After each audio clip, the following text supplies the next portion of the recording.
Good afternoon. This is Ifra Jan, National Conference. A lot has been said in the Assembly about the SASCI scheme, and I don't know if you were watching the Assembly proceedings. One of the members of the opposition also said that this scheme is out to destroy Jammu and Kashmir, and the National Conference is destroying Jammu and Kashmir.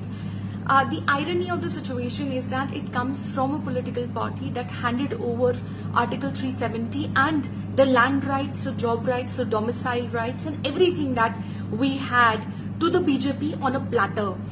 So this coming from that political party is in itself an ironic situation, but obviously they're used to this and they have to hide their past, so they have to say something. But the people of Jammu and Kashmir deserve an answer. They deserve to know what is there in the scheme, what is going on. So this is a scheme, not a Jammu and Kashmir based scheme. This is a scheme that the central government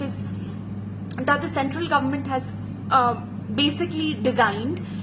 And what happens in the scheme is that every state government, number one, this is implemented all around the country. Number two, every state government gives in, it proposes a project, and the project is basically meant for tourist places, like any place where you think has a huge tourism potential but is not being explored in that direction and needs a financial push. That is what the SASCI scheme does. So what happens there is that you identify, every state government identifies one particular place or one particular area where it believes that this area has tourism potential.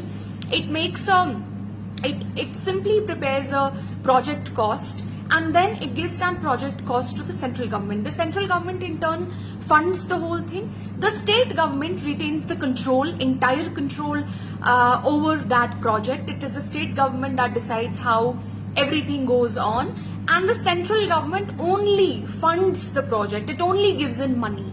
If you look at, all you have to do is you have to type SASCI scheme on Google, and you would see that almost every state in the country has submitted one or two projects. Every state is submitted. Now Jammu and Kashmir is a state that has such an immense tourism potential, and our tourism potential is not there only because, if you look at our tourism, it's concentrated in only some regions. It's concentrated in the Srinagar district, it's concentrated in Gulmarg, Pahalgam, Sonmarg. But if you look at the tourism, the real tourism potential of Jammu and Kashmir, it is vast. It goes beyond those,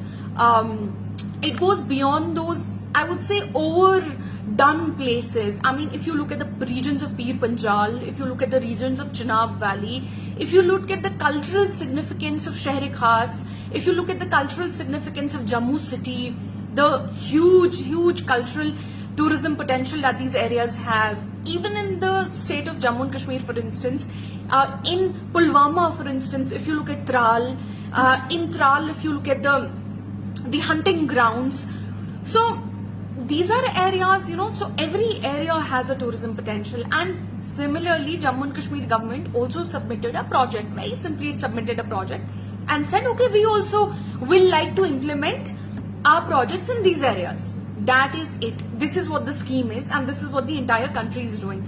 But now we are getting told that, oh, you're selling the country, you're selling Jammu and Kashmir, you're doing this, you're doing that.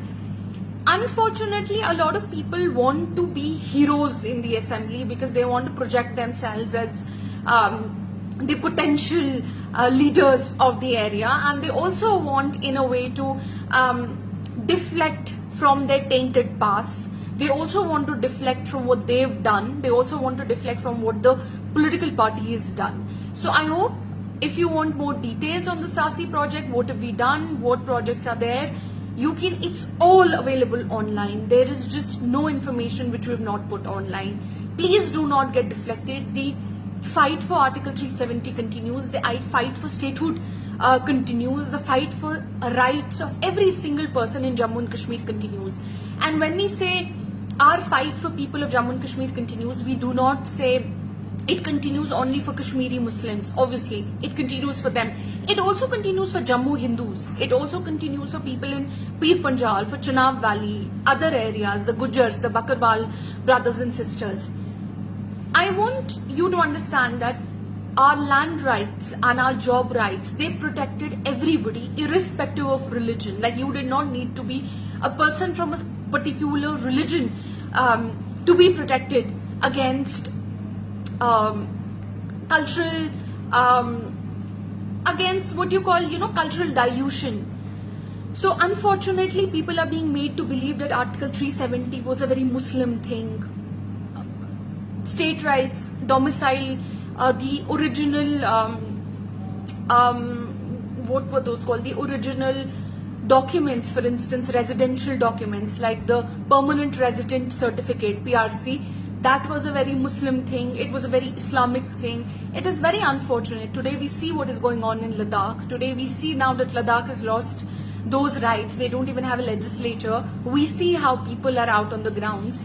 And we see, unfortunately, how those people who in a way supported Article 370 abrogation back then are now in jail on the fighting battles where they are being accused of being anti-national and seditionists and arsonists and, colluding with the enemy and so on and so forth. So if Jammu and Kashmir stays together, if we demand our land rights together, we will survive together. The need of the hour is unity. Thank you.